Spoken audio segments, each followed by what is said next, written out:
છોકરાઓ આપણે આગળ વધીએ તો લાસ્ટ વિડીયોને યાદ કરાવી દઉં. લાસ્ટ વિડીયોની અંદર આપણે વિસમાંક સંતુલન કોને કહેવાશે એના વિશે ઇન્ફોર્મેશન મેળવી હતી.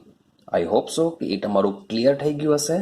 મેઇન છે એના દાખલા કેવી રીતના ગણવાના છે એ તમને ખબર હોવી જોઈએ. અને વિસમાંક સંતુલનની રિએક્શનને જ્યારે તમે સંતુલન અચળાંક સમીકરણ સ્વરૂપે દર્શાવો છો ત્યારે એટલી વસ્તુ યાદ રાખવાની છે કે સોલિડ અને લિક્વિડની સાંદ્રતા સંતુલન સમયે એટલો બધો ફેરફાર થતો નથી, માટે આપણે એને અચળ ગણી દેશું. જેથી સંતુલનની અભિવ્યક્તિ કરીએ ત્યારે તેને આપણે દર્શાવવાનું નથી. બસ આટલો એક પોઈન્ટ એમાં યાદ રાખજો. ચાલો, તો આજે આપણે સૌપ્રથમ સમજવાનો પ્રયત્ન કરીશું સંતુલન અચળાંકની અગત્યની ખાસિયતો. ચાલો, થોડાક આ પોઈન્ટ આપણે જોઈ લઈએ, પછી આપણે એના સંતુલન અચળાંકના ઉપયોગો અથવા તો અનુપ્રયોગો આજે આપણે સમજવાના છે.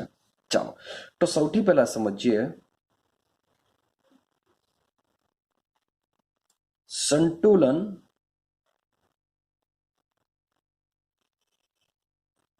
અચળાંકની અગત્યની ખાસિયતો.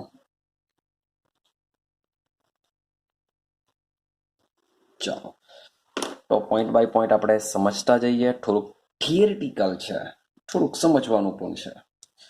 તો સંતુલન અચળાંકની અગત્યની ખાસિયતોમાં આપણે પહેલી એની ખાસિયત જોઈએ. ચાલો, આપણે સમજો, આપણે રિએક્શનમાં સંતુલન સ્થપાયું છે એવું ક્યારે કહી શકીએ? પહેલો પોઈન્ટ એવો છે કે સંતુલન અચળાંકની અગત્યની ખાસિયતોમાં કોઈ પણ પ્રક્રિયામાં સંતુલન સ્થપાયેલું આપણે ત્યારે કહી શકીએ કે જ્યારે પ્રક્રિયકો અને નિપજોની સાંદ્રતા અચળ થઈ જતી હોય. ત્યારે આપણે એવું કહી શકીએ કે સંતુલન સ્થપાઈ ગયું છે અથવા સંતુલન પ્રાપ્ત કર્યું છે.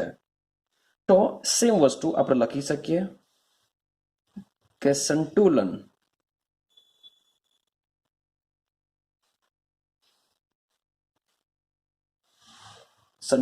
અચળાંકની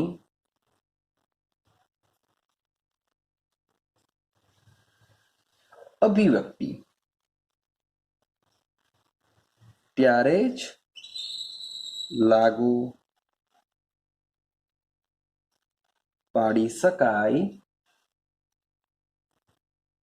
જ્યારે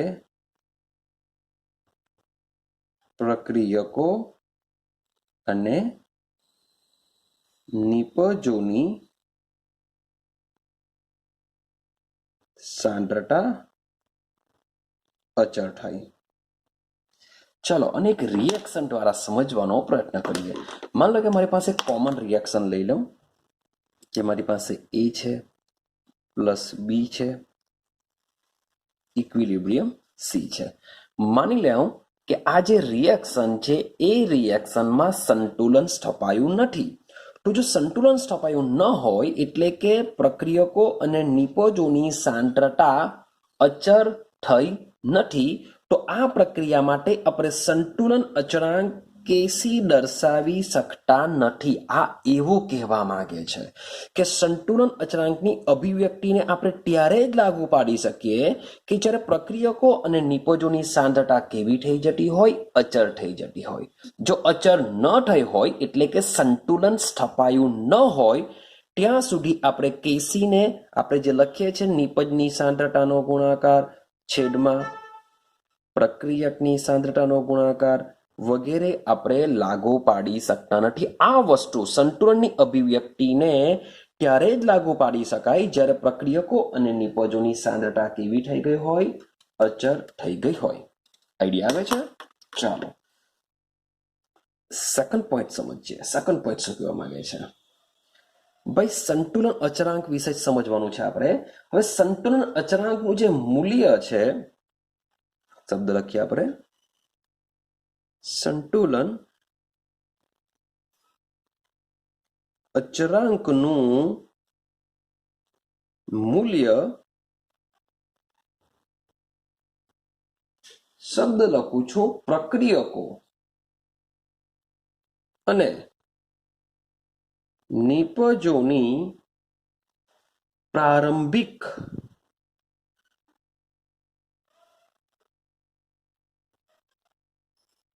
સાંદ્રતાથી સ્વતંત્ર છે. તો કેવા એવું માંગે છે કે ભાઈ તમે માની લો કે ઉપરની રિએક્શન તમને દેખાય છે કે એ અને બી ની અમુક ચોક્કસ કોઈ સાંદ્રતા હશે. ક્લિયર છે? તો ગમે તેટલી સાંદ્રતા મીન્સ કે લેવામાં આવે તો પણ સંતુલન તો સ્થપાશે જ. માટે તમે મીન્સ કે એ અને બી ની કોઈ એવી ચોક્કસ સાંદ્રતા નથી કે આટલી સાંદ્રતા લેવામાં આવે તો જ સંતુલન સ્થપાશે, એવું હોતું નથી. તમે એ અને બી ની ગમે તેટલી સાંદ્રતા લેશો, જો રિએક્શનમાં સંતુલન સ્થપાતું હોય તોની વાત છે. પછી રિએક્શન તમે આવી કોઈ લેવ કે માની લો કે મારી પાસે NaOH છે વત્તા હું લઈ લઉં HCl, આ વન વે રિએક્શન છે, NaCl વત્તા H2O બનશે. હવે તમે આ પ્રક્રિયામાં સંતુલન સ્થપાતું જ ન હોય અને આવી પ્રક્રિયામાં મીન્સ કે તમે સાંદ્રતાનો ભાઈ ગમે તે કરશો તો ભાઈ આમાં તો સંતુલન જ નથી સ્થપાતું. વાત ચાલે છે જે પ્રક્રિયામાં સંતુલન સ્થપાતું હોય તેવી પ્રક્રિયામાં તમે પ્રક્રિયકોની સાંદ્રતા ગમે તેટલી લેવ, ગમે તેવો જથ્થો લેવ, ઓછો લેવ કે વધારે લેવ, તેમ છતાં પણ સંતુલન સ્થપાશે અને સંતુલન અચળાંકનું મૂલ્ય મળશે. જો તમે વધુ સાંદ્રતા લેશો તો કીનું મૂલ્ય કંઈક અલગ મળશે, જો તમે ઓછી સાંદ્રતા લેશો તો પણ કીનું મૂલ્ય કંઈક અલગ મળશે. માટે કીધેલું છે કે સંતુલન અચળાંકનું જે મૂલ્ય છે એ પ્રક્રિયકો અને નિપજોની પ્રારંભિક સાંદ્રતા. ચલો પ્રક્રિયકોની તો ખબર પડી, નિપજની કેવી રીતના આવશે? કારણ કે પ્રક્રિયકો શરૂઆતમાં પ્રક્રિયા કરશે તો નિપજ બનશે. તો ભાઈ એવું બી સમજી શકાય કે ભાઈ શરૂઆતમાં પ્રક્રિયકો જ હશે, પણ જેવા એ લોકો રિએક્શન કરવા લાગે અને નિપજ બનતી હશે તો એ નિપજની સાંદ્રતા પણ કેસી સાથે કામ કરતી નથી. અથવા તો એવું સમજી શકાય કે ભાઈ પુરોગામી પ્રક્રિયામાં પ્રક્રિયકોની સાંદ્રતા હોય, પણ જ્યારે પ્રતિગામી પ્રક્રિયા એટલે કે નિપજને લઈને જો શરૂઆત કરવામાં આવે તો પણ સંતુલન સ્થપાય છે. તો એના માટેના સંતુલન અચળાંક પુરોગામી કરતા આપણે આગાડી પોઈન્ટ સમજવાના જ છે. તો પ્રક્રિયકો અને નિપજોની પ્રારંભિક સાંદ્રતાથી કેવું હોય છે? સ્વતંત્ર હોય છે. ક્લિયર છે? આ પોઈન્ટ બી યાદ રાખજો. ચાલો વાત કરીએ ત્રીજા પોઈન્ટ ઉપર, જે સંતુલન અચળાંક છે એ સંતુલન અચળાંક તાપમાન પર આધારિત છે. યાદ રાખજો શબ્દ કે જે સંતુલન અચળાંક છે એ સંતુલન અચળાંક શાના ઉપર આધાર રાખે છે? તાપમાન પર આધારિત હોય છે. અને તે શબ્દ બોલું છું કોઈ પણ પ્રક્રિયા. હવે શબ્દ સમજી લેજો કે આ કોઈ પણ પ્રક્રિયા એટલે કે એવી પ્રક્રિયા કે જેમાં સંતુલન સ્થપાતું હોય. યાદ રાખજો આ ચેપ્ટરમાં જો લખવામાં આવે કે કોઈ પણ પ્રક્રિયા, તો ભાઈ એવી પ્રક્રિયા હશે કે જેમાં સંતુલન સ્થપાતું હોય. તો ભાઈ કોઈ પણ પ્રક્રિયા, શબ્દ બોલું છું, કોઈ પણ પ્રક્રિયા કે જે તાપમાને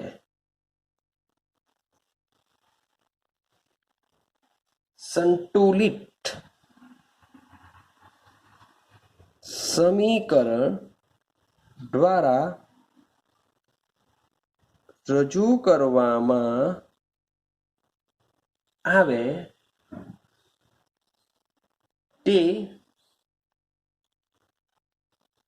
પ્રક્રિયા માટે અદ્વિતીય હોય છે.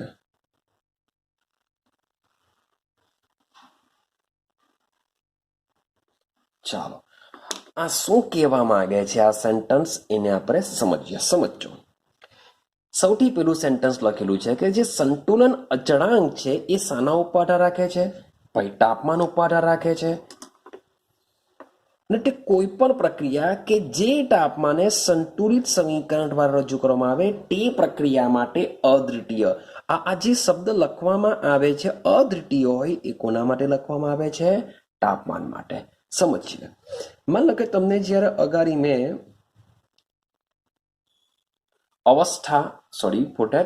ભૌતિક પ્રક્રમ સમજાવેલું, ત્યારે ભૌતિક પ્રક્રમમાં યાદ કરો, પહેલું જ આપણે ઘન અને પ્રવાહી વચ્ચે સંતુલન સમજેલા, અને ઘન અને પ્રવાહી વચ્ચેના એક્ઝામ્પલમાં આપણે એક સારા થર્મોસ્ક ફ્લાસ્કની અંદર એક્ઝામ્પલ તરીકે બરફ અને પાણી લીધેલું. શું લીધેલું? બરફ, અને સાથે સાથે એમાં બી શું છે? પાણી પણ છે. તો એક સારામાં સારા પ્રકારના થર્મોસ ફ્લાસ્કની અંદર આપણે આની એક પ્રણાલી રચેલી. તો બરફ અને પાણી મીન્સ કે લખું છું H2O solid, equilibrium H2O liquid. તો આ બે વચ્ચે સંતુલન સપાટું હોય છે, જે આપણે વાત કરીને આવ્યા છે. યાદ કરો, આ જે પ્રક્રમ છે એ પ્રક્રમ 0°C તાપમાને જ રચાશે. આ જે સંતુલન છે એ સંતુલન 0°C તાપમાને જ રચાશે. જો તાપમાન વધારવામાં આવે તો બરફ અને પાણી વચ્ચે સંતુલન સ્થાપી શકાતું નથી. માટે હવે ઉપરનું સેન્ટેન્સ સમજવાનો પ્રયત્ન કરો કે પ્રક્રિયા કે જે તાપમાને મીન્સ કે આ જે પ્રણાલી છે, આ પ્રણાલી માટે તાપમાન છે 0°C. તો 0°C તાપમાને જ બરફ અને પાણી એકબીજા સાથે સંતુલનમાં હોય છે. જો ટેમ્પરેચર ડિક્રીઝ કરવામાં આવે અથવા તો ઇન્ક્રીઝ કરવામાં આવે તો આમની વચ્ચે સંતુલન સ્થપાતું નથી. માટે જે પણ પ્રક્રિયામાં સંતુલન સ્થપાતું હોય છે એ પ્રક્રિયા માટે સંતુલન કેવું હોય છે? અદ્વિતીય હોય છે. ક્લિયર થાય છે? માટે કોઈ પણ પ્રક્રિયા માટે તાપમાન કેવું હોય છે? અદ્વિતીય હોય છે. કોઈ ચોક્કસ તાપમાને તેમાં શું થતું હોય છે? સંતુલન સ્થપાતું હોય છે. હવે જો આ પ્રક્રિયામાં તો મીન્સ કે 0°C કરતાં જો તમે ટેમ્પરેચર વધારશો તો મે બી ના નથી પાડતું, મે બી સંતુલન રહેશે, પણ અહીં જે બરફ અને પાણી વચ્ચેની જે સાંદ્રતા છે એમાં થોડોક શું પડી જશે? ફરક પડી જશે.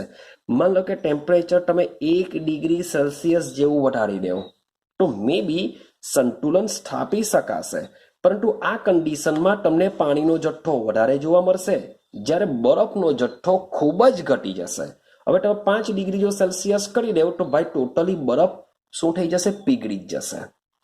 તો મીન્સ કે તાપમાનનો જે ફેરફાર છે એ બી થોડોક બહુ ઓછો કરવો પડશે, તો જ એમાં સંતુલન આપણે સ્થાપી શકીએ છીએ. ક્લિયર છે? તો રાસાયણિક પ્રક્રિયામાં એવું થઈ શકશે કે આપણે અમુક ચોક્કસ તાપમાન કરતાં થોડું ઘણું તાપમાન થોડુંક વધારીએ તો પણ સંતુલન આપણે સ્થાપી શકીએ છીએ, પણ વધારે પડતો તાપમાનનો જો ફેરફાર કરવામાં આવે તો સંતુલન સ્થાપી શકાતું નથી.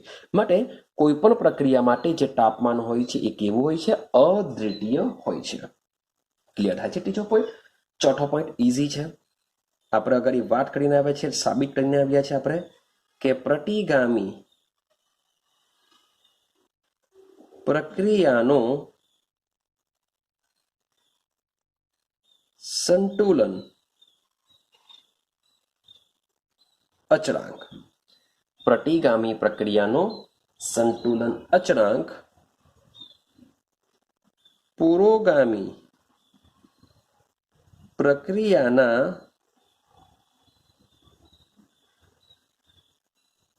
સંતુલન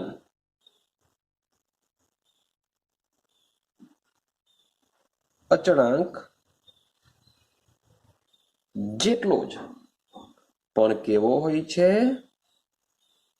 વ્યસ્ત હોય છે. યાદ છે? આપણે આ વસ્તુ બી સાબિત કરીને આવ્યા છે. ફરીથી સમજીએ.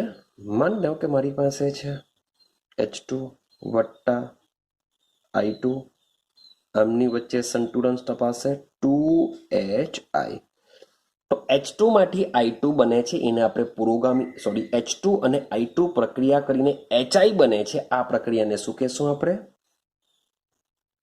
પુરોગામી પ્રક્રિયા કહેશું. એટલે કે રિએક્ટન્ટથી પ્રોડક્ટ જે બને છે એને પુરોગામી પ્રક્રિયા કહેશું. મતલબ કે આ પ્રક્રિયા માટે સંતુલન અચળાંકને હું KC વડે દર્શાવું તો તો કેસી ઇઝ ઇક્વલ ટુ શું લખવાના આપણે? HI નો સ્ક્વેર છેદમાં H2 ની સાંદ્રતા I2 ની સાંદ્રતા, આ રીતના લખીશું. ક્લિયર? પણ જ્યારે વાત કરીશું, માન લો કે આના માટે ધારી લેવું કે ધારો કે આના માટે કેસીની વેલ્યુ લગભગ 420 છે, એવું હું ધારી લઉં છું કે આટલી વેલ્યુ કંઈ આવતી હશે. હવે સમજો, હવે પ્રોસેસ હું શરૂઆત કરાવું છું 2HI થી, ઇક્વિલિબ્રિયમ H2 વત્તા I2. તો આ જ પ્રોસેસ હવે બની ગઈ કઈ? પ્રતિગામી પ્રક્રિયાથી શરૂઆત કરાવીએ. પ્રતિગામી પ્રક્રિયા એટલે કે પ્રોડક્ટ ટુ રિએક્ટન્ટ. તો આ પ્રોસેસ માટે નવા અચળાંકને હું K' C વડે દર્શાવું. તો K' C બરાબર શું થશે? નીપજની સાંદ્રતા H2 I2 છેદમાં આવશે HI નો સ્ક્વેર. તો આનું જે વેલ્યુ છે એ વેલ્યુ બી કેવું હોય છે? સેમ 420 જ હોય છે, પરંતુ અહીં 1/420 હોય છે. K' C ની વેલ્યુ કેવી હોય છે? વેલ્યુ સેમ 420, પરંતુ 1/, માટે આપણે લખી શકીએ KC is equal to 1/K' C હોય છે, અથવા તો K' C is equal to 1/KC હોય છે. આવું બી કંઈક VSQમાં પૂછી કાઢે કે તમને KC ની વેલ્યુ આપેલી હોય, પુરોગામીની વેલ્યુ આપેલી હોય, પ્રતિગામીની વેલ્યુ પૂછી કાઢે, કંઈ નથી કરવાનું, 1/, વેલ્યુ મૂકી દેવું, આન્સર મળી જશે. ક્લિયર થાય છે? તો આ છે તમારો ચોથો પોઈન્ટ. વાત કરીએ પાંચમા પોઈન્ટની. પાંચમો પોઈન્ટ શું છે? હવે જે પ્રક્રિયાનો જે સંતુલન અચળાંક K છે એ K પ્રક્રિયા સાથે સંબંધિત હોય છે. યાદ રાખજો, પ્રક્રિયાનો સંતુલન અચળાંક, પ્રક્રિયાનો સંતુલન અચળાંક K તેને અનુરૂપ પ્રક્રિયા સાથે સંબંધિત હોય છે. કેમ? કારણ કે આપણે મૂળ પ્રક્રિયાના સમીકરણને નાના પૂર્ણાંક વડે ગુણવાથી અથવા ભાગવાથી તે સમીકરણ મળે છે. આ વસ્તુ બી આપણે આગળ સમજાવીને આવ્યા છે, ફરીથી પાછા સમજીએ. સેમ એક્ઝામ્પલ લઉં, H2 વત્તા I2 ઇક્વિલિબ્રિયમ 2HI. તો આ પ્રોસેસ માટે હું માન લો કે KC દર્શાવતો હોઉં, તો હું દર્શાવવા HI નો સ્ક્વેર છેદમાં H2 ની સાંદ્રતા ભાઈ I2 ની સાંદ્રતા. તો આની સાંદ્રતાનો ઉપયોગ કરીને મને KC મળશે. પણ આ જ સમીકરણને હું હવે જરાક અલગ રીતના હું બેલેન્સ કરું છું, જરાક સમજજો. હું અહીંયા હવે HI જ રાખું છું, પણ બેલેન્સ કરવા માટે આની આગળ 1/2 મૂકી દઉં, આની આગળ 1/2 મૂકી દઉં, તો બી રિએક્શન તો બેલેન્સ થશે. જો લખેલું છે કે નાના પૂર્ણાંક વડે ગુણવાથી અથવા ભાગવાથી, તો ગુણવાથી અથવા ભાગવાથી મને આ રીતનું સમીકરણ બેલેન્સ મળશે.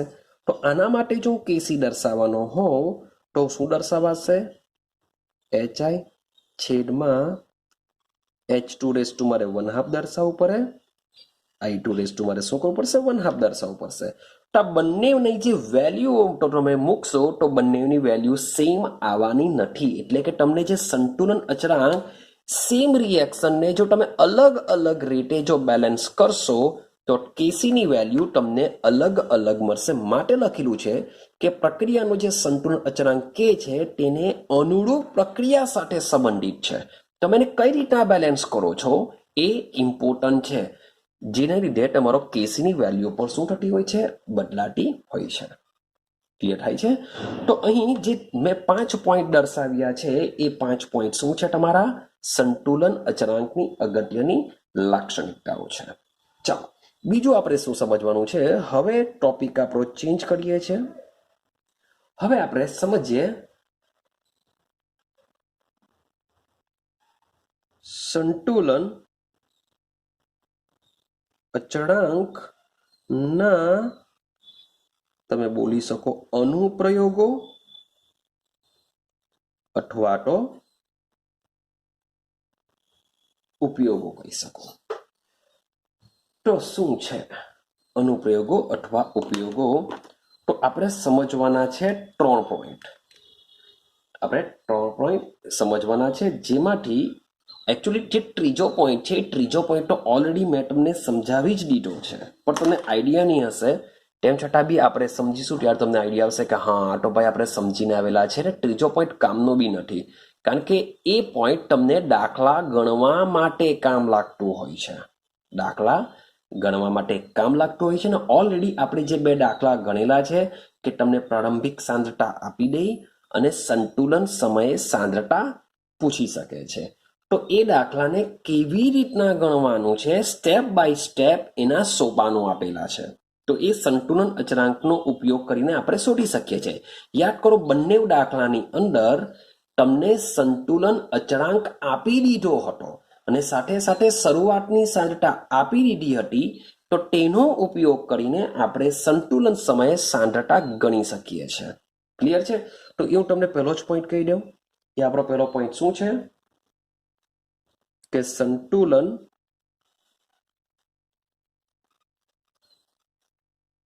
સાંદ્રતા ગણવા માટે જે ઓલરેડી આપણે 2 દાખલા સમજીને જે આવેલા છે એ જ રીતના આમાં સોપાનો કયા છે. મીન્સ કે થિયરી ઇમ્પોર્ટન્ટ નથી, તમને દાખલો આવડવો જોઈએ. માટે આનું ડિસ્કશન આપણે કરી દીધું છે, એટલે હું આપણે ડિસ્કશન નથી કરતો. બીજો પોઈન્ટ છે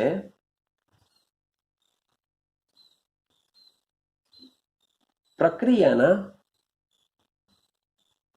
પ્રમાણ માટેનું પાક કથન.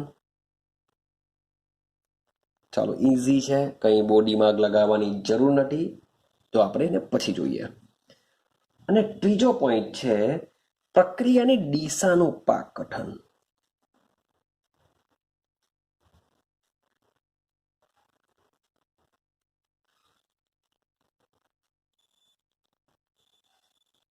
ચાલો, તો સંતુલન અચળાંક દ્વારા આપણને 3 વસ્તુ વિશે ઇન્ફોર્મેશન મળી શકે છે.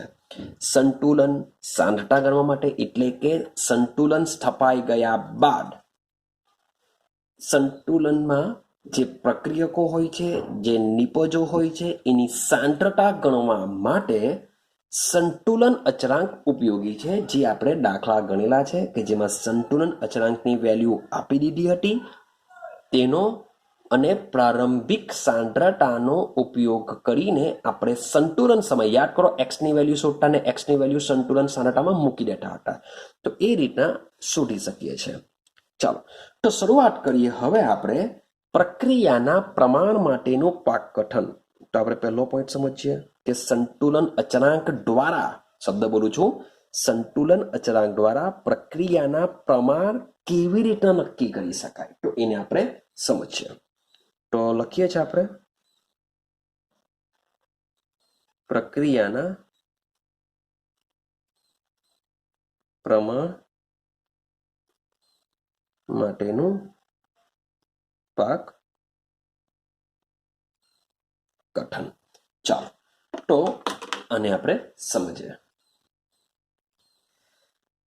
તો બરાબર સમજી લેજો કે પ્રક્રિયાના પ્રમાણનું જે પાક કથન છે એ પાક કથન પ્રક્રિયા માટેના સંતુલન અચળાંકના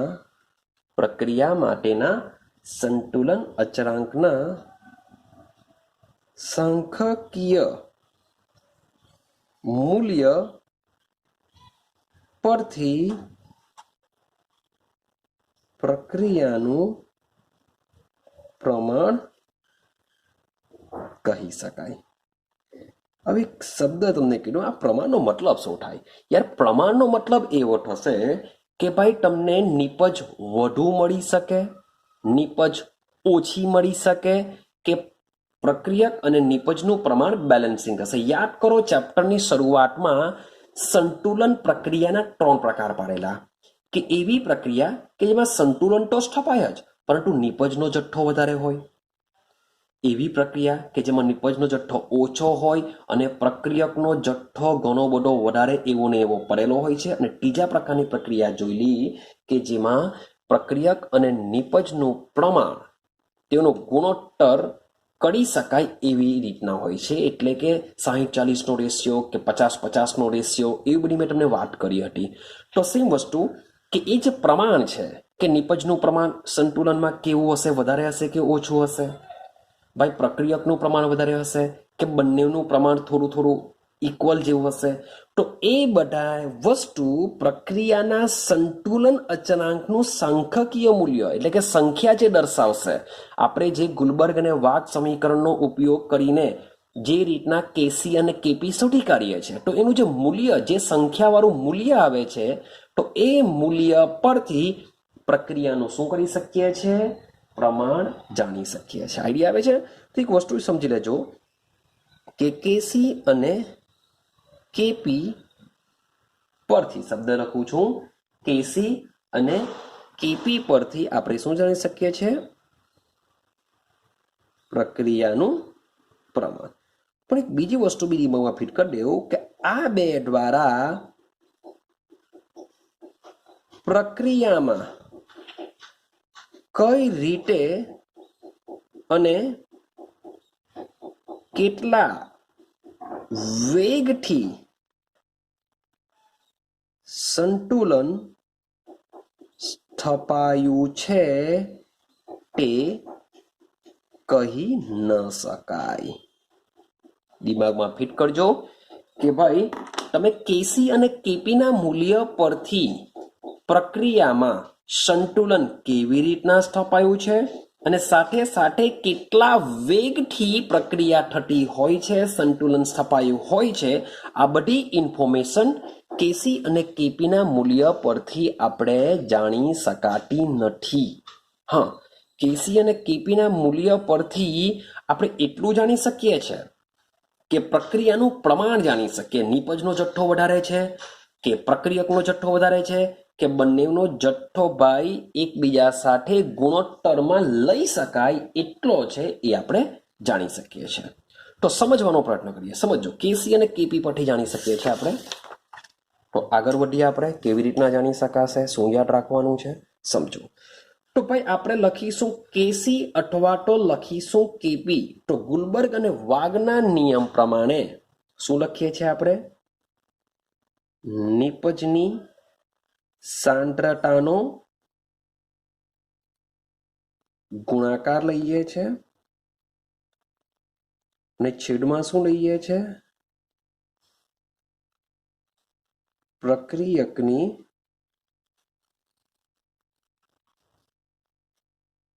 સાંદ્રતાનો ગુણાકાર. આઈડિયા આવે છે?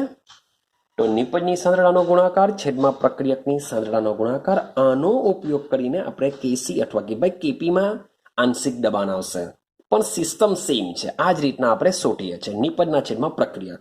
તો તમે જોશો કે નીપજ જેટલી વધુ હોય, નીપજની સાંદ્રતા જેટલી વધુ હોય, પ્રક્રિયકની સાંદ્રતા જેટલી ઓછી હોય, તો સીધી સિમ્પલ વસ્તુ છે, તો જ તમારું કેસી અને કેપીની વેલ્યુ મૂલ્ય કેવું આવશે?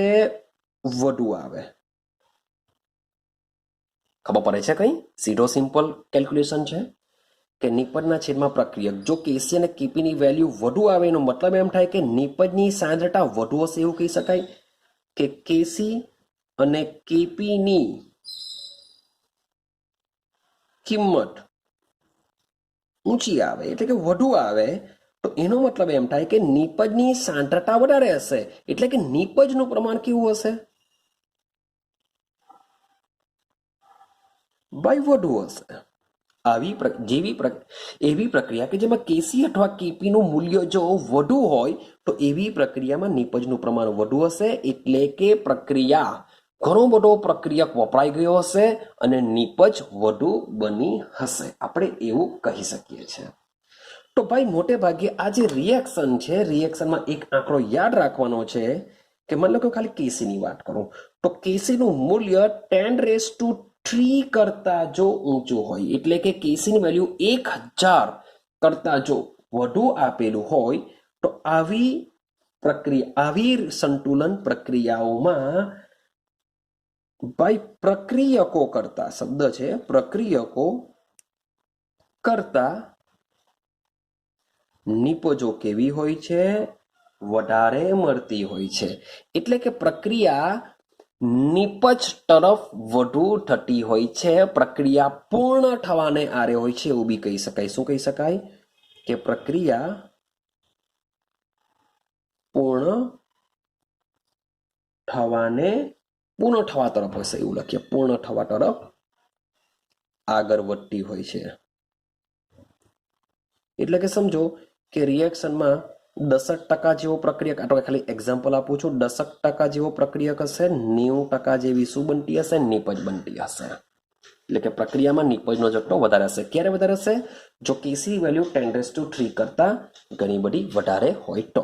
માની લો કે હું એક્ઝામ્પલ દ્વારા તમને સમજીએ કે મારી પાસે H2 છે, એની હું O2 સાથે રિએક્શન કરાવું તો એમાં અને H2O બને છે. તો આ જે પ્રોસેસ છે એ એકચ્યુઅલી 500 કેલ્વિન તાપમાને તેમાં સંતુલન સ્થપાય છે ને આ પ્રક્રિયા માટેનો જે સંતુલન અચળાંક કેસી છે એ કેસી છે 2.4 × 10⁻47. યાદ રાખજો, હું એવું નથી કહેતો કે આ જે પ્રોસેસ છે ખૂબ જ સ્પીડમાં થશે, હું એવું નથી કહેતો, કારણ કે સંતુલન અચળાંક પ્રક્રિયાના વેગ વિશે કોઈ ઇન્ફોર્મેશન આપતો નથી.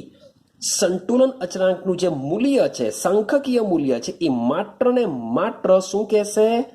કે પ્રક્રિયાનું પ્રમાણ જણાવશે. અહીં ચેક કરો ભાઈ, 10³ કરતા કેસીની વેલ્યુ જો વધારે હશે તો નિપજનો જથ્થો વધુ હશે. તો સમજો કે અહીં જે પાણી બનતું હશે એ પાણી કેવું બનતું હશે? ઘણું બધું વધારે બનતું હશે. લગભગ પ્રક્રિયા પૂર્ણ થવા જેટલી જ હોય છે. સમજો કે માની લો કે આ 2% જો પ્રક્રિયકનો જથ્થો બાકી રહ્યો હોય તો 98% પાણી બની ગયું હશે. સંતુલન તો સ્થપાશે જ, હું એમ નથી કહ્યું કે 100% બનશે, એટલે કે સંતુલન જ નહીં સ્થપાય. તો પ્રક્રિયક અને નિપજ બંને જ હાજર હોય તો પ્રક્રિયકનો જથ્થો બહુ ઓછો હશે, નિપજનો જથ્થો ઘણો બધો વધુ હાજર હશે. એક કેસીની વેલ્યુ પરથી આપણે જાણી શકીએ છીએ. ક્લિયર થાય છે? બીજું એક એક્ઝામ્પલ આપું તમને. માની લો કે મારી પાસે H2 છે વત્તા Cl2 છે, આમની વચ્ચે બી સંતુલન સ્થપાય છે, ટ્વાઇસ HCl બને છે. તો આ જે પ્રોસેસ છે તેમાં 300 કેલ્વિને સંતુલન સ્થપાય છે. ટેમ્પરેચર લખવાનું રીઝન શું છે? તો ટેમ્પરેચર લખવાનું રીઝન એટલું છે કે મેં તમને કીધેલું છે કે ટેમ્પરેચરની ઇફેક્ટ સંતુલન અચળાંક પર પડતી હોય છે. તમે ટેમ્પરેચર બદલી નાખશો તો આની વેલ્યુ પણ બદલાઈ જશે. ક્લિયર થાય છે? મને ટેમ્પરેચર આ જે લખેલું છે તો આટલા ટેમ્પરેચર પર કેસીની વેલ્યુ પ્રયોગો દ્વારા મેળવવામાં આવી છે તો તે હોય છે 4.0 × 10⁻31. તો તમે ચેક કરશો અહીં પણ કેસીની વેલ્યુ ઘણી બધી વધારે છે, એટલે કે પ્રક્રિયકનો ઘણો બધો જથ્થો નિપજમાં રૂપાંતર પામી જતો હોય છે. આઈડિયા આવે છે? ચાલો હવે બીજું એક્ઝામ્પલ લઈએ કે માની લો આ પહેલો પોઈન્ટ છે, સમજી લો આપણો શું છે? પહેલો પોઈન્ટ છે. હવે આપણે જઈએ બીજા પોઈન્ટ ઉપર કે જો આ જે કેસીની વેલ્યુ છે એ કેસીની વેલ્યુ 10⁻³ કરતા ઓછી હોય, 10⁻³ કરતા ઓછી, એટલે કેસીની વેલ્યુ ખૂબ જ ઓછી હોય તો એનો મતલબ થશે કે નિપજ કરતા પ્રક્રિયકો વધુ હશે. નિપજ કરતા પ્રક્રિયકો વધુ હશે એટલે કે અહીં એવું લખી શકાય પ્રક્રિયા પૂર્ણ થવા આગળ વધે છે. અહીં પ્રક્રિયા બહુ આગળ વધતી નથી એવું કહી શકાય. પ્રક્રિયા નિપજ તરફ ઓછી જટી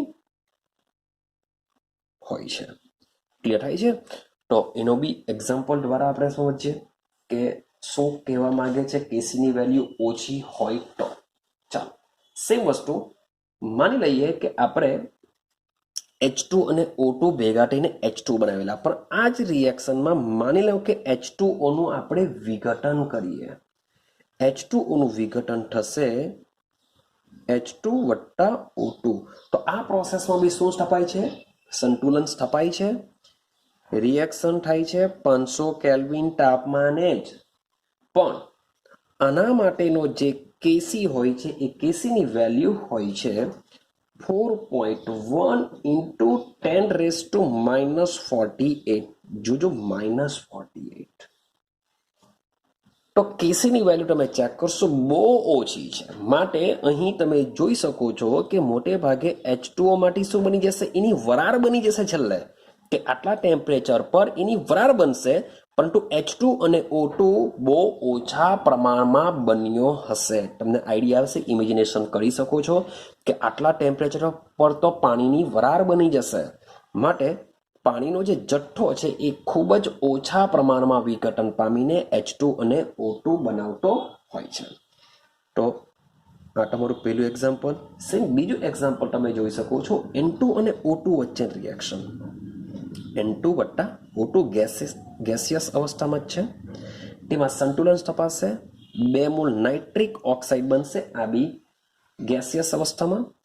આ જે રિએક્શન છે એ 298 કેલ્વિન તાપમાને કેસી મેળવવામાં આવ્યો છે અને એની વેલ્યુ છે 4.8 into 10⁻31. તમે ચેક કરી શકો છો અહીં પણ વેલ્યુ ખૂબ જ ઓછી છે, એટલે કે આ બંને એકબીજા સાથે પ્રક્રિયા કરતા નથી, અથવા કરશે તો ખૂબ જ ઓછા પ્રમાણમાં આ વસ્તુ બનાવે છે. આ વસ્તુ ક્યારે થઈ શકે એ આપણે 12 સાયન્સમાં જે ચોથું ચેપ્ટર છે રાસાયણિક ગતિકી તેમાં વાત કરીશું. કે જોજો વિચારો કે N2 ને O2 એકચ્યુઅલી સામાન્ય તાપમાને પ્રક્રિયા જ નથી કરતા. જો પ્રક્રિયા કરે તો વાતાવરણમાં આનું પ્રમાણ હોય છે 78%, આનું પ્રમાણ હોય છે 21%. જો સામાન્ય તાપમાને રિએક્શન કરીને એનો જો બનાવી દેશે તો આપણું અસ્તિત્વ જ નહીં રહેશે, કારણ કે બધો જ ઓક્સિજન નાઇટ્રોજન સાથે પ્રક્રિયા કરીને એનોમાં રૂપાંતર પામી જશે, જેથી આપણને શ્વાસોશ્વાસ કરવા માટે O2 મળશે જ નહીં. O2 નહીં મળે તો આપણે જીવી ન શક્યા. તો સીધી સિમ્પલ વસ્તુ છે કે N2 અને O2 બાય 298 મીન્સ કે ટેમ્પરેચર બી કયું આપેલું છે? રૂમ ટેમ્પરેચર આપેલું છે. પણ ખૂબ જ ઊંચા તાપમાને આ લોકોની જે પ્રક્રિયા છે એ થઈ શકે છે. એટલે કે કેસીની વેલ્યુ થશે શું? આમાં તમારો વધારો જોવા મળી શકે છે. એ ક્યારે મળી શકે છે એની વાત આપણે 12 સાયન્સમાં કરીશું, હમણાં કરતો નથી. તો આ છે તમારો બીજો પોઈન્ટ. તો હવે આપણે વાત કરીએ ત્રીજા પોઈન્ટ ઉપર. ત્રીજો પોઈન્ટ શું છે? ચાલો, તો ત્રીજો પોઈન્ટ છે કે જો આપણે ગારા લીધેલા છે, એક તો 10⁻³ થી વધારે, 10⁻³ થી ઓછો, તો સીધી સિમ્પલ વસ્તુ, જો કેસીની વેલ્યુ 10⁻³ થી 10⁻³ ના ગારામાં હોય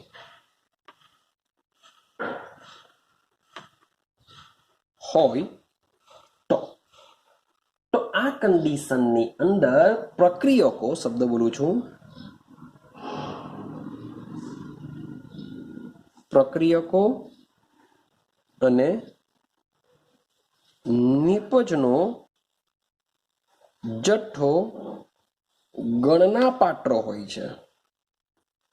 એટલે કે પહેલામાં શું જોયું? નિપજનો જથ્થો ઘણો બધો વધારે હોય, એની કમ્પેરિઝનમાં પ્રક્રિયકનો જથ્થો ખૂબ જ ઓછો હોય, આપણે નિગ્લિજેબલ કરી દઈએ કે ભાઈ બહુ ઓછો છે.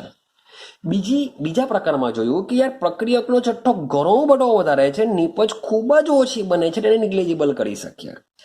હવે ત્રીજી જે વસ્તુ છે એમાં કેસીની વેલ્યુ જો આ વચ્ચેના ગાળામાં આવી જતી હોય તો એમાં પ્રક્રિયકનો જથ્થો બી આપણે કંઈક હશે, એમાંથી નિપજનો જથ્થો બી હશે. એટલે કે 40-60 નો રેશિયો હોઈ શકે, 50-50 નો રેશિયો હોઈ શકે, બાય 52-48 નો રેશિયો હોઈ શકે. મીન્સ કે પ્રક્રિયકો અને નિપજનો જે જથ્થો છે એ ગણના પાત્ર હોય છે. બંનેને આપણે બંનેમાંથી કોઈ એકને નિગ્લેજિબલ કરી શકવાના નથી.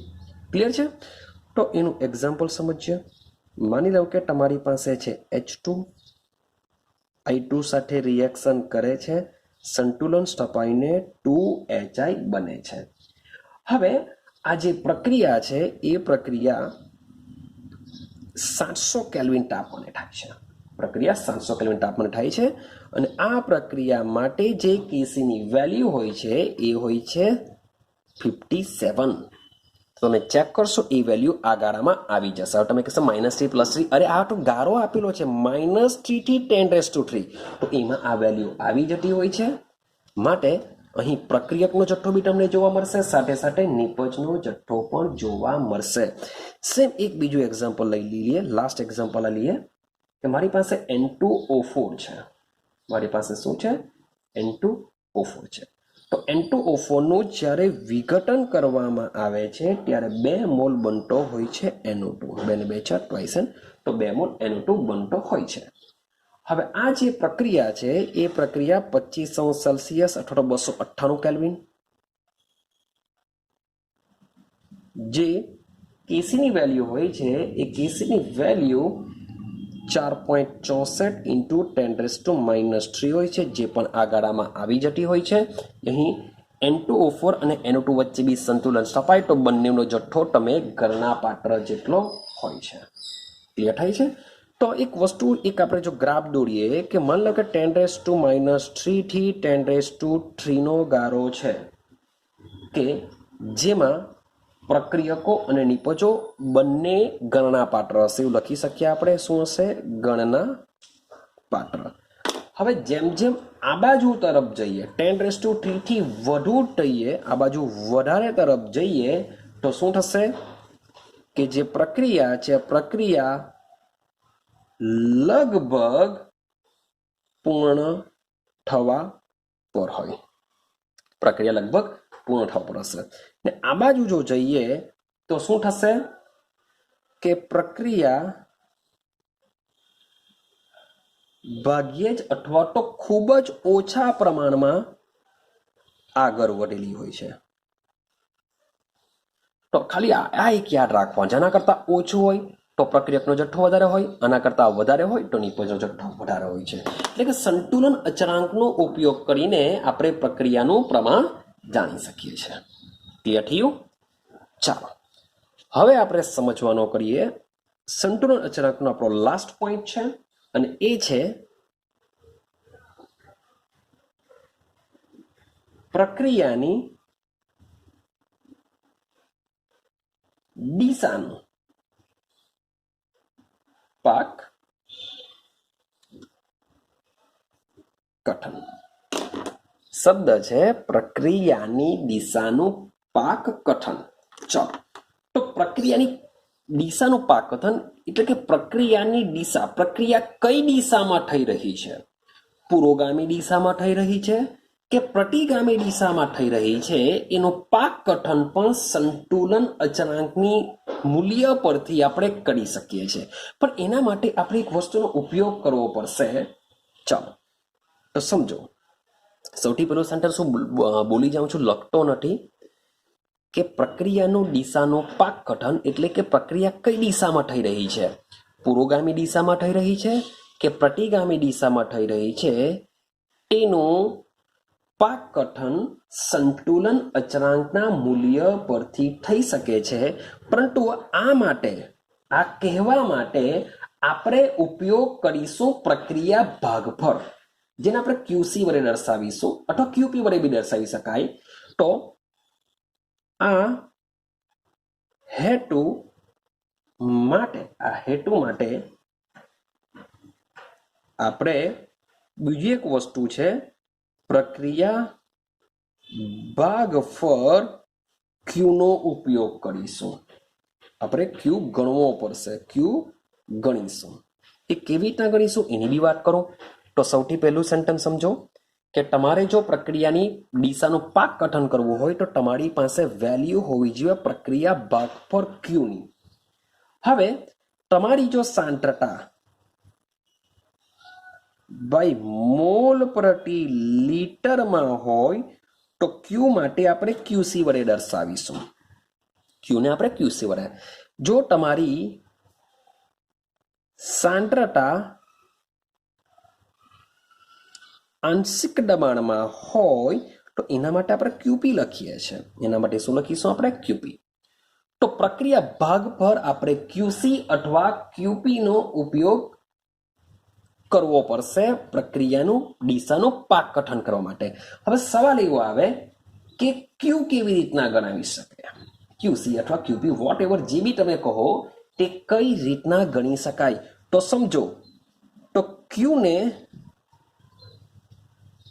ગણવા માટે કેના સૂત્રનો જ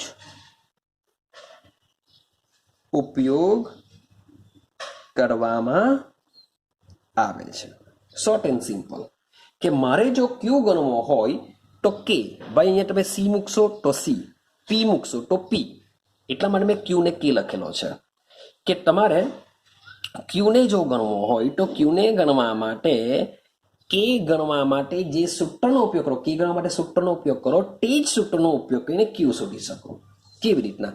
માન લો કે એક સીધું સિમ્પલ એક કોમન એક્ઝામ્પલ લઈએ. સ્મોલ એ કેપિટલ એ વત્તા સ્મોલ બી કેપિટલ બી સંતુલન સ્થપાય છે C capital C plus small D capital D. Clear છે? આ રિએક્શન છે.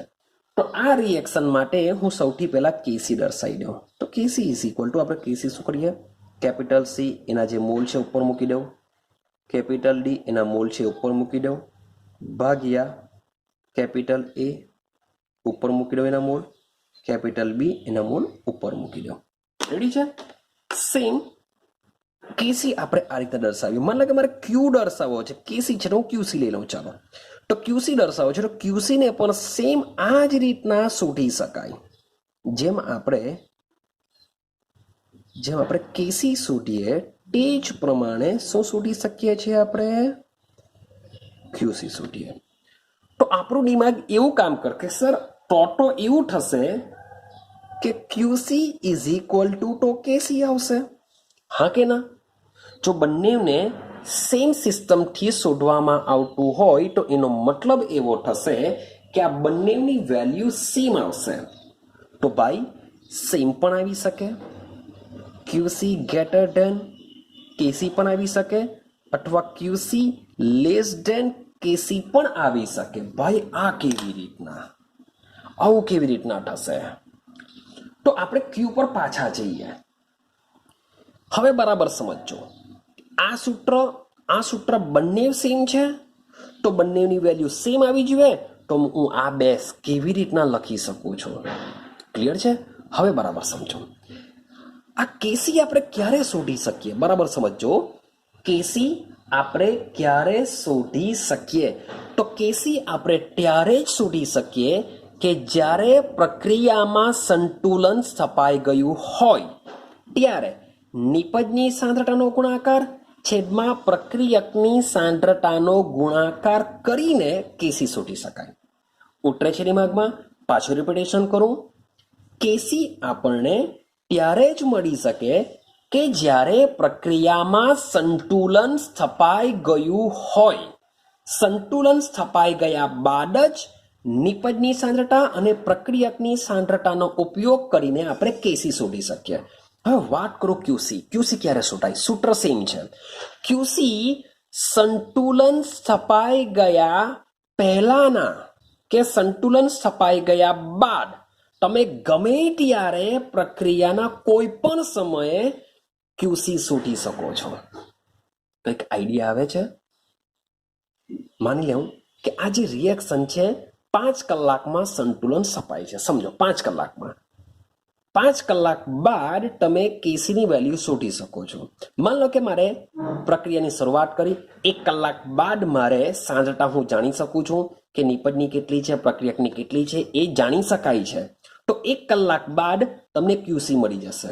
ચાલો સેમ 2 કલાક બાદ તમે પ્રક્રિયકની સાંદ્રતા, નિપજની સાંદ્રતા જાણીને ક્યુસી શોધી શકો. 3 કલાક બાદ, 4 કલાક બાદ, 5 કલાક બાદ જાણી શકો છો.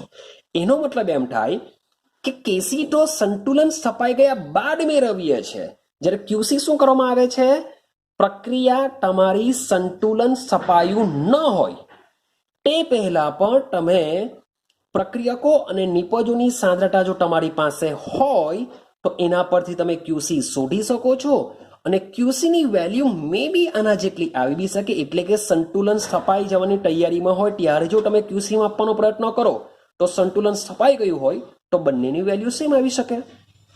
પણ સંતુલન સ્થપાયું નથી ત્યારે જો તમે ક્યુસી માપો તો આ ક્યુસીની વેલ્યુ મે બી કેસી કરતા વધારે પણ આવી શકે અથવા કેસી કરતા ઓછી પણ આવી શકે. ખબર પડી કે આટલી? તો આ ત્રણ વસ્તુ પરથી પ્રક્રિયાની દિશાનું પાકકથન આપણે કરી શકીએ છીએ. હવે સમજી લેજો કે જ્યારે બંનેની વેલ્યુ સેમ હોય, યાદ રાખજો બંનેની વેલ્યુ સેમ હોય છે ત્યારે એવું સમજી લેવાનું કે પ્રક્રિયામાં શું સ્થપાઈ ગયું હોય, સંતુલન સ્થપાઈ ગયું હોય. યાદ રાખી લેજો કે જ્યારે ક્યુસી અને કેસીની વેલ્યુ સેમ હોય ત્યારે પ્રક્રિયામાં સંતુલન સ્થપાઈ ગયું હોય છે. હવે ક્યુસીની વેલ્યુ વધારે હોય, જોજો શબ્દ બોલું છું, ક્યુસીની વેલ્યુ વધારે હોય, કેસીની ઓછી હોય તો ભાઈ પ્રક્રિયા પ્રતિગામી દિશામાં આગળ વધશે. પ્રક્રિયા કઈ દિશામાં? પ્રતિગામી દિશામાં આગળ વધતી હશે, કારણ કે ક્યુસીની વેલ્યુ વધારે છે કેસી કરતા, કેસીની ઓછી છે. આના કરતા ઉલટું, કેસીની વેલ્યુ વધારે હોય અને ક્યુસીની વેલ્યુ ઓછી હોય તો પ્રક્રિયા કઈ દિશામાં જતી હશે? પુરોગામી દિશામાં આગળ વધતી હોય છે. બસ આટલી વસ્તુ તમારે દિમાગમાં ફિટ કરવાની છે કે પ્રક્રિયાના દિશાનું પાકકથન કરવા માટે કે પ્રક્રિયા કઈ દિશામાં જાય છે એના માટે તમારી પાસે હોવો જોઈએ પ્રક્રિયા ભાગફળ ક્યુ. અને ક્યુને ગણવાની જે સિસ્ટમ છે એ કેસી જેવી જ છે, પરંતુ બંનેમાં ફરક એટલો છે કે કેસી તમને સંતુલન સ્થપાઈ ગયા બાદ તમારે ગણવામાં આવે છે, જ્યારે ક્યુસી તમે કોઈ પણ સમયે ગણી શકો છો. કોઈ પણ સમયે પ્રક્રિયકો અને નિપજોની સાંદ્રતા તમારી પાસે આવે તો એ તમે ક્યુસી વડે દર્શાવશો. તો ક્યુસી અને કેસીની વેલ્યુની સરખામણી કરીને પ્રક્રિયાની દિશા આપણે જાણી શકીએ છીએ. તો સેમ અને સમજવા માટે એક એક્ઝામ્પલ દ્વારા સમજવાનો પ્રયત્ન કરીએ, એક દાખલો સમજીએ. ક્લિયર છે? તો ભાઈ આ બહુ નાનો અમથો દાખલો હોય છે ભાઈ, 3 માર્ક્સમાં કે 5 માર્ક્સમાં પૂછી નહીં શકાય. તો આવો દાખલો મે બી તમને VSQમાં આવી શકે છે. ને આ બધી સિસ્ટમ પણ મીન્સ કે થિયરી તરીકે કોઈ આવતું નથી, મોટે ભાગે સામાં આવતું હોય છે, VSQની અંદર જ આવી શકે. માટે આ 3 વસ્તુ દિમાગમાં ફિટ કરજો. ચાલો, તો માની લઉં કે એક દાખલો છે 2A ઇક્વિલિબ્રિયમ B+C આવી કોઈક રિએક્શન છે. પ્રક્રિયા માટે કેસીનું મૂલ્ય તમને ઓલરેડી આપી દીધેલું છે ને આપી જ દેશે. 2 × 10⁻³ છે. આપેલ સમય, જો શબ્દ લખેલો છે આપેલ સમયનો મતલબ એવો થશે કે કોઈ પણ સમયે, આપેલ સમયે પ્રક્રિયા મિશ્રનું સંઘટન, એટલે કે પ્રક્રિયા મિશ્રનું સંઘટન એટલે કે પ્રક્રિયકો અને નિપજોની જે સાંદ્રતા હશે એની વાત ચાલે છે. તેમાં આપેલું છે કે A = B = C, એટલે કે 3 ની જે સાંદ્રતા આપી છે એ લોકોએ 3 × 10⁻⁴ મોલર છે. તો પ્રક્રિયા કઈ દિશામાં આગળ વધશે? તો પ્રક્રિયા કઈ દિશામાં આગળ વધશે, એટલે કે પુરોગામી દિશામાં, પ્રતિગામી દિશામાં કે ભાઈ સંતુલનમાં હશે એ ખાલી આપણે કહેવાનું છે. તો કંઈ નથી કરવાનું, આ આપેલ સમય છે એટલે કે સૌથી પહેલા આપણે ક્યુસી શોધી કરીએ. ક્યુસી એટલે કે શું? નિપજની સાંદ્રતાનો ગુણાકાર છેદમાં પ્રક્રિયકની સાંદ્રતાનો ગુણાકાર, એટલે કે B ની સાંદ્રતા ઇન્ટુ સીની સાંદ્રતા છેદમાં એની સાંદ્રતાનો સ્ક્વેર કરીશું, કારણ કે 2a છે. તો બસ વેલ્યુ મૂકી દઈએ આપણે, એટલે કે 3 ઇન્ટુ 10⁻⁴, પાછું 3 ઇન્ટુ 10⁻⁴ છેદમાં 3 ઇન્ટુ 10⁻⁴, પણ શું આવશે? સ્ક્વેર આવશે. શું આવશે? સ્ક્વેર. તો એનો મતલબ એમ થાય કે યાર આ બે ટોટલી કેન્સલ થઈ જશે, તો ક્યુસી ની વેલ્યુ કેટલી મળી તમને? 1 મળી. ચલો આટલું થયું. નીચે લખી દેવું તથા કેસીનું મૂલ્ય 2 ગુણ્યા 10⁻³ આપેલું છે. આ વસ્તુ આપેલું છે ને આપણે ક્યુસી ની વેલ્યુ 1 શોધી કાઢી. હવે તમે જ વિચારો કે કોની વેલ્યુ વધારે? તો અહીંયા -3 છે ને અહીંયા માત્ર 1 છે. આથી ક્યુસી ગ્રેટર ધેન કેસી થશે. માટે પ્રક્રિયા ક્યુસી ની વેલ્યુ વધારે છે, માટે પ્રક્રિયા પ્રતિગામી દિશામાં આગળ વધશે. That's it. ક્લિયર થાય છે? તો બહુ સિમ્પલ, મીન્સ કે થોડુંક લોજિક છે, કંઈ બહુ ધાર નથી મારવાની એમાં, કે પ્રક્રિયાનું પાક કથન કરવા માટે આપણી પાસે ક્યુસી હોવો જોઈએ. ક્યુસી શોધવાનું સૂત્ર સેમ છે. ક્યુસી આપણે પ્રક્રિયામાં કોઈ પણ સમયે શોધી શકીએ છીએ, જ્યારે કેસી સંતુલન સપાઈ ગયા બાદ શોધીએ છીએ. તો એ ટોની કન્ડિશન આપેલી છે. સેમ હોય તો સંતુલનમાં ક્યુસી મોટા હોય અથવા કેસી નાના હોય તો પ્રતિગામી, કેસી મોટા હોય તો પુરોગામી. અને જે પહેલો પોઈન્ટ આપણે જોઈને આવ્યા પ્રક્રિયાનું પ્રમાણ, એ બી સિમ્પલ છે. કેસીની વેલ્યુ યાદ રાખવી પડશે. 10⁻³ કરતાં જો મોટો હોય કેસી તો ભાઈ નિપજનો જથ્થો વધારે હશે. 10⁻³ કરતાં ઓછી હશે તો પ્રક્રિયકનો જથ્થો વધારે હશે. અને 10⁻³ થી 10⁻³ ના ગાળામાં હોય તો પ્રક્રિયા મોટે ભાગે તમારા પ્રક્રિયકો અને નિપજો ગણના પાત્ર હોય છે. અને સાથે સાથે મેં તમને પહેલું સેન્ટેન્સ કીધું સંતુલન સાંદ્રતા ગણવી. તો એ સંતુલન સાંદ્રતા ગણવા માટે આપણે જે દાખલો ગણીએ છીએ તેના પરથી જ છે. તો સેમ એક દાખલો આપણે ફરીથી પાછા જોઈશું અને એના પરથી તમે ઇઝીલી અંદાજો લગાવી શકશો. ક્લિયર થાય છે? તો આજના માટે બસ આપણે આટલે સુધી જ રાખીશું. નેક્સ્ટ આપણે જે ત્રીજો પોઈન્ટ છે, ત્રીજા પોઈન્ટમાં મીન્સ કે તમે એકવાર એના તબક્કા 5 તબક્કા આપેલા છે અને 5 તબક્કા આપણને દાખલા ગણવા માટે કામ લાગતા હોય છે. થિયરિટિકલ વસ્તુ પૂછાતી નથી, એનો ઉપયોગ દાખલા માટે જ હોય છે. તો એ દાખલા આપણે ગણીશું જેથી તમને કન્ફ્યુઝન તમારું ક્લિયર થઈ જશે. આઈડિયા આવે છે? તો બસ આજના માટે આપણે આટલે સુધી જ રાખીશું. નેક્સ્ટ વિડીયોમાં ફરીથી પાછા આપણે દાખલા જોઈશું અને સાથે સાથે એક મજાનો નાનો કન્સેપ્ટ સંતુલન અચળાંક પ્રક્રિયા ભાગ પર ક્યુસી અને ગિબ્સ મુક્ત ઉર્જાને પણ લાવીશું આપણે. તો એ બધા એકબીજા સાથે કેવી રીતના સંબંધ ધરાવે છે, પ્રક્રિયા કઈ દિશામાં આગળ વધશે એ આપણે સમજીશું. મીન્સ કે ઇઝી છે, ઉષ્માગતિશાસ્ત્ર આપણે ભણીને આવ્યા છે તો એ કન્સેપ્ટ તમને ઇઝી લાગશે. સાથે સાથે એના દાખલો જે છે એ દાખલાઓ પણ તમને ઇઝી લાગશે, કારણ કે ઉષ્માગતિશાસ્ત્રમાં એ બધી વસ્તુ આપણે ક્લિયર કરીને આવેલા જ છે. ક્લિયર છે?